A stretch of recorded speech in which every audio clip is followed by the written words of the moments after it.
One question. 90 seconds and your entire job could depend on it.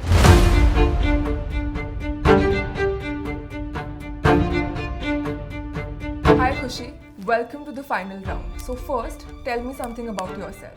Hi, I'm Khushi. I have 3 years of work experience. I am looking forward to.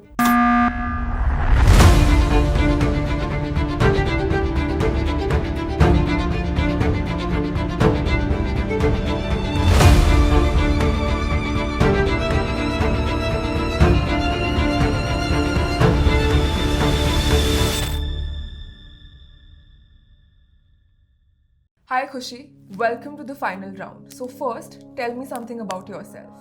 One question, 90 seconds and your entire job could depend on it. 33% decide in those very moments whether to move forward with you or not. This makes it a powerful question, but with hundreds of wrong answers. I am Twisha and I'll show you how to craft the perfect response using deep psychological insights, research-backed facts, and proven techniques. All of this is happening in an action-packed, one-on-one realistic conversation. Do you remember the proverb? First impression is the last impression. Let's make it memorable. Khushi, before you tell me about yourself, let me tell you the rules. There will be points here that will indicate how much confidence I, as an interviewer, have in you. If you're able to reach a score of 10 points, that means you're good to go ahead. Since your resume was pretty above average, you'll start with 6 points. For every correct answer, I'll give you 2 points, but for every wrong answer, I'll take away 1 point. Now, tell me about yourself. Hi, I'm Khushi. I have 3 years of work experience as a project coordinator. I've worked on multiple projects and collaborated with many teams for timely completion. I'm passionate about helping teams stay on track and managing deadlines. I am looking forward to. What? This is the perfect response. I found it on the internet. How can you deduct a point? Your response is so generic that I could replace it with 1,000 other names. That's the mistake most candidates make. You need to understand this is not just a question, but an interviewer is indirectly giving you a chance to display your skills and unique personality. It's like you are pitching for yourself. So make an interesting start, because the primacy effect says that we tend to remember the first few seconds of information presented most clearly. A hint for you, Khushi: always start with your present role and a challenge that you solved there, or any other unique insight that you could bring to the table. If you're a fresher, then tell something where you led a team in a fest or solve a real-world problem through a project. The goal is to show initiative, problem solving, and ownership, basically your unique personality. Hi, I'm Khushi, working as a project coordinator. I still remember my very first big project. It was a product launch and I was responsible for collaborating between 5 different teams. Everything seemed to be under control until a week before our launch, our biggest vendor pulled out. That was my crash course in problem solving. I worked with the team, found a new vendor, and we could launch on time. That's pretty impressive, Khushi. Always highlight the impact or the outcome that you get. After that, you can highlight the past. During any negotiation or persuasion, SIP always works. Not the one you pay every month, but it's sequential information processing. It proves that when actions are followed by outcomes, it updates the belief system of the listener and effectively convinces them. Now, Khushi, before you continue, another hint for you. Always tell the outcome of your action. This experience taught me an important lesson.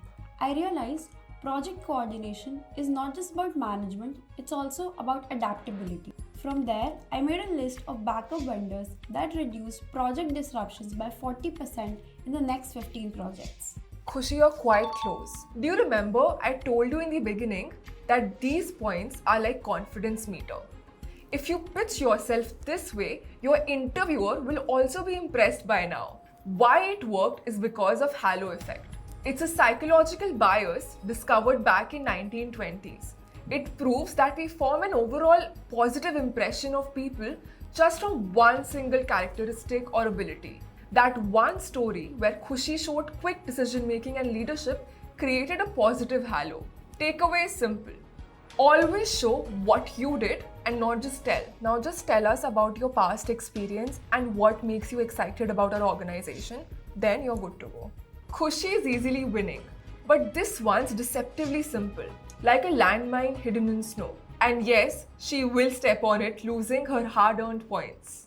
My journey as a project coordinator started with small operational tasks, but as I moved forward, I learned how to solve problems and navigate workflows. In the past 3 years, I've successfully streamlined vendor management, enhanced cross team collaboration, and executed projects smoothly. I'm looking for an opportunity where I can use these skills and grow in a dynamic environment like yours. I was expecting you to make a mistake here and lose points. Not because you said something wrong, but because you said it in a very generic manner. Hint for you, Khushi. Don't just tell me what you've done. Tell me how it shaped you and why that makes you the right fit for us.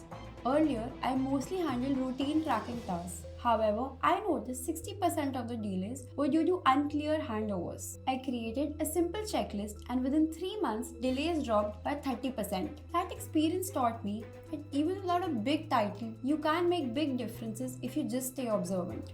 That is why your company excites me. I read about your process optimization drive and see a click between your culture and how I work. Congratulations, Khushi. That was a 10 on 10. Notice what Khushi did. She used the consistency principle.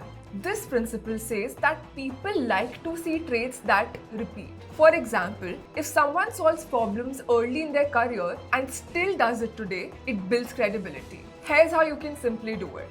Imagine telling your past like a story about your favorite game. Instead of saying tag it. Here tag means trait, action, and goal. Trait. What kind of person you are. For example, I've always been someone who enjoys untangling messy situations, whether it's a miscommunication or a missed deadline. This shows you're a problem solver without just saying I'm a problem solver. Action. What you did in your previous role. For example, in my previous role, I noticed our project handovers were causing delays, so I introduced a checklist that made transition smoother. Mentioning this proves that your trait is used in actions also. This makes your statement more strong. Goal. Why this fits your next move. Something like, that's why I'm excited about your company's focus on operational excellence. It aligns perfectly with how I like to work. This makes your past connect with their future. Every organization desires for a candidate whose goals and aspirations align with the organization's. Here's a quick 3-step recap of what all we learned today. Step 1. Start with a situation you handled in your current or last role, especially a challenge. Step 2. Tell what action you took and what it led to. Basically, action plus result. Step 3. Use tag formula to tell your past and link it to the organization's role. This acts as a pull factor. Bonus tip. Avoid generic lines like I'm hardworking. Show it with examples. So this was the complete breakdown of the most powerful question.